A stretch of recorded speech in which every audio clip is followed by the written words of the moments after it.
Cooperation Organization Heads of Government meeting hosted by India has started. This is the first time that India is hosting the meeting since it gained full membership of the influential grouping in 2017. However, Indian Prime Minister Narendra Modi is not a part of the SCO meeting. Instead, it is being chaired by Vice President Venkaiah Naidu. The meeting is being attended by the Prime Ministers of Russia, China, Kazakhstan, Kyrgyzstan, Tajikistan, Uzbekistan.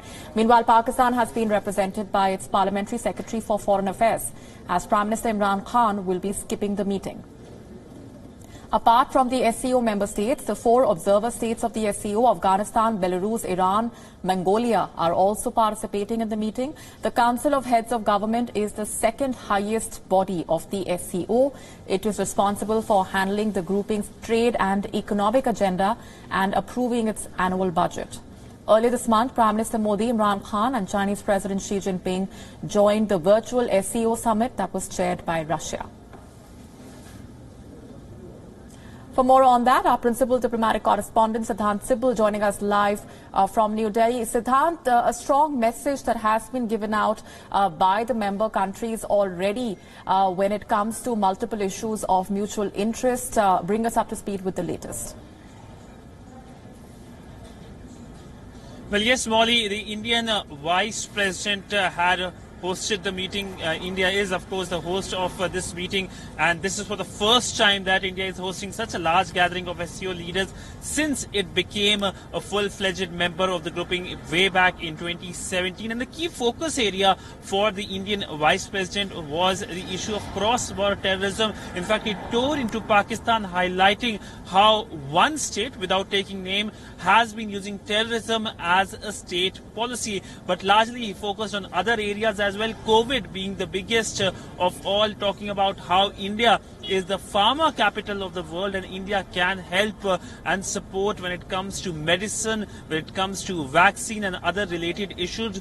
But he called for reform, especially when it comes to the World Health Organization. This is significant given the fact that how the World Health Organization, or WHO, was found napping when the COVID crisis first broke.